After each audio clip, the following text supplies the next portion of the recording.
You came out and you told me you picked up great relief. You said what? What'd you say? I said that I've been reading it over the last few days and can't put it down. That it's the clearest, simplest, most direct pointing out of what for me has been the primary motivation in all of my contemplative practice over the last 4 or 5, 6 years maybe. And that I wish that I had read this before I got into Buddhism, because I'm not sure what would have happened if I had read this first. Learning about Buddhism first, I got into lots of seeking, and I'm not sure whether this would have spurned that or I could have skipped that step. Mm-hmm. But yeah, and anything I've read, other texts, other teachings, this is like the clearest and most potent, pointing to that pain. Mm-hmm. So. Yeah, and I was responding to Zach Tovey by saying that when I wrote the book, I immediately had that feeling. I mean, I set out, as I say at the beginning, to say the essential things as simply as it can possibly be said. And let's turn this on. I set out to try to describe the essential distress of our existence, the core wound, as simply as possible. And having gotten it done, felt that this is really this could make life a lot easier, a lot faster for a lot of people, including a lot of people who don't have and maybe never will have the kind of training that you got. When did you start your seeking? When I was 17, probably. 17, you're now 23. Yeah. So you're a seasoned seeker now. You've been reading and meditating for years. Yeah. I mean, that's what you started doing right away. Yeah. So, this is the whole feeling that I have about it is that this way of, to use a little bit of Buddhist language, to point out what it is that we're suffering, and to articulate means of great relief. Mm-hmm. That's the name of the book. Mm-hmm. It appears to me to be part of the whole approach of our work, that again, this is still less than 2 decades into this thing emerging, but at this point, I'm 60 years old. I've been doing this for 18 plus years. I also have an awareness, through my own quest and then my years as a writer and editor and educator in Adi Da's work, which was attempting to develop a kind of whole system view of human spirituality and culture, philosophy, etc. My sense is that we've been privileged to bring forth something here in our work altogether, and me as the originator, but as you well know, the other teachers are, right. they're not sitting around just quoting Saniel. Right. They're living it.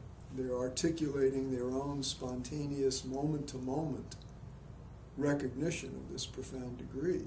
And it does appear to us that we're bringing through something that's, as I was saying to somebody, or somebody was saying to me the other day, it's if we want to coin a word for it, it's paradigmatic. It's oh, is that you? Starting with you, Toby? No, I have a question. Okay. Yeah. But anyway, it's that big of a shift.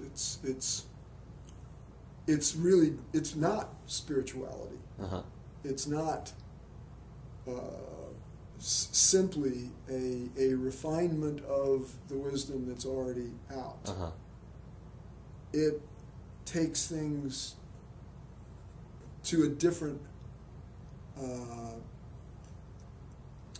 it's a different formulation coming from the radical ground of existence that you can't say is either spiritual or material.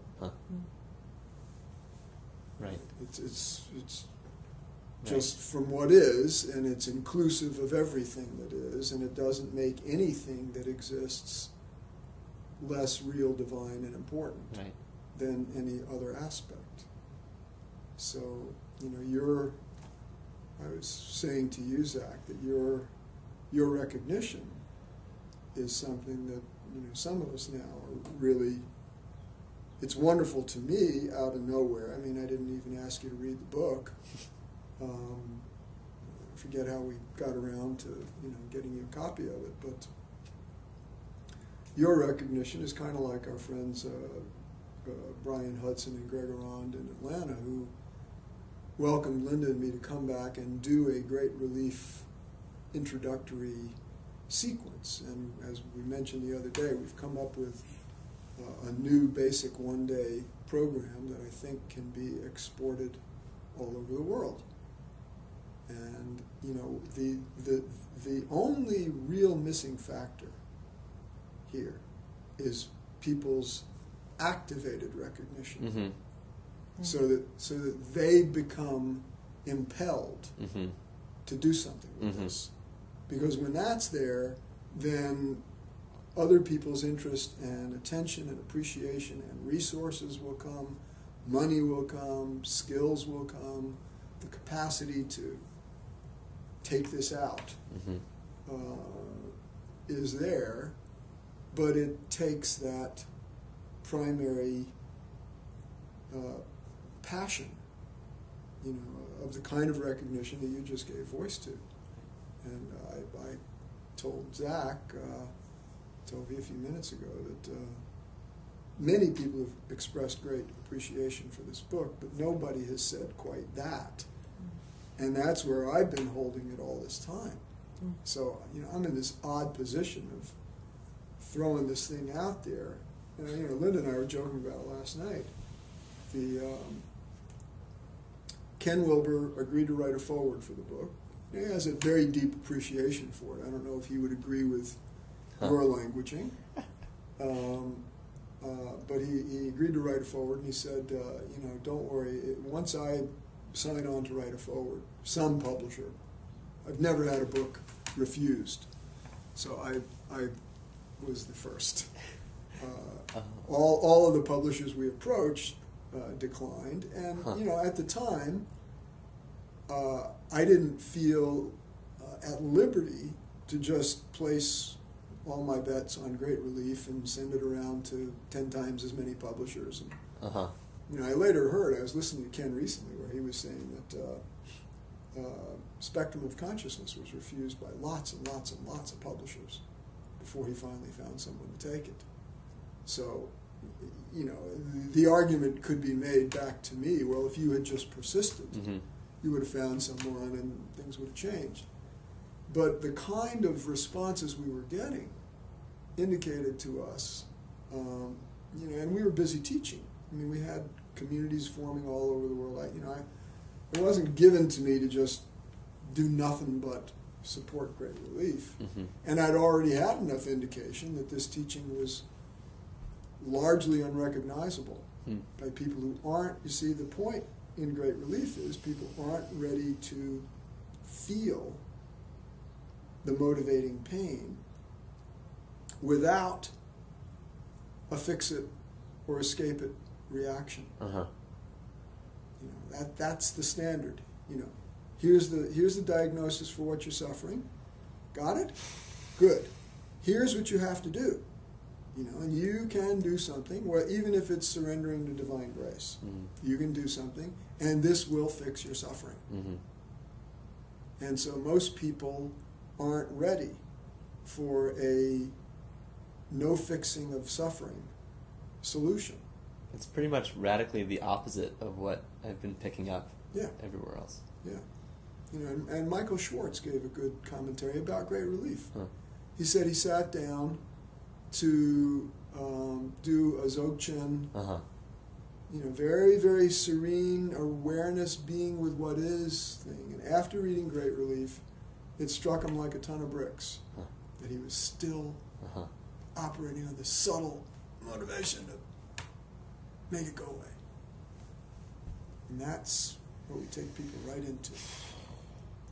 So this, I'm going to say something to you that's, you know, to many people would sound presumptuous and might sound a little, what's the phrase, off the charts, over the top to you.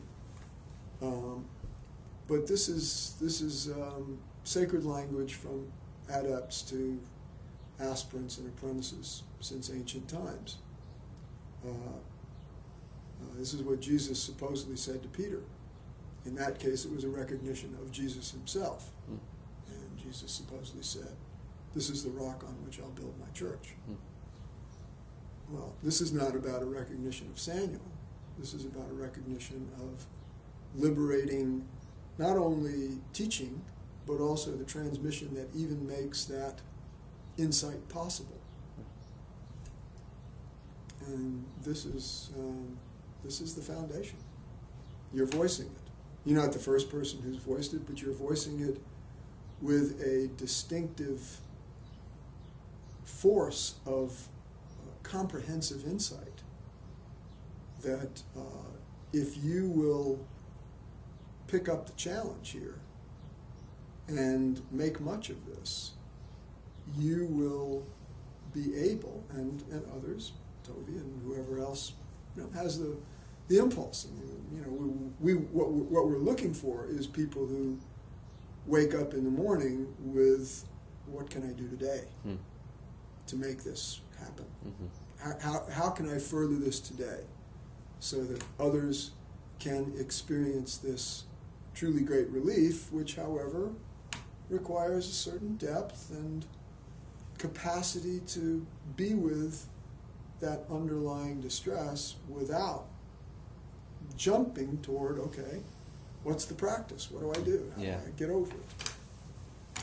So if you'll you know, take this ball and run with it, there's a lot of running to be done. And you know, and I'm not assuming you will, but I'm hoping you or others like you.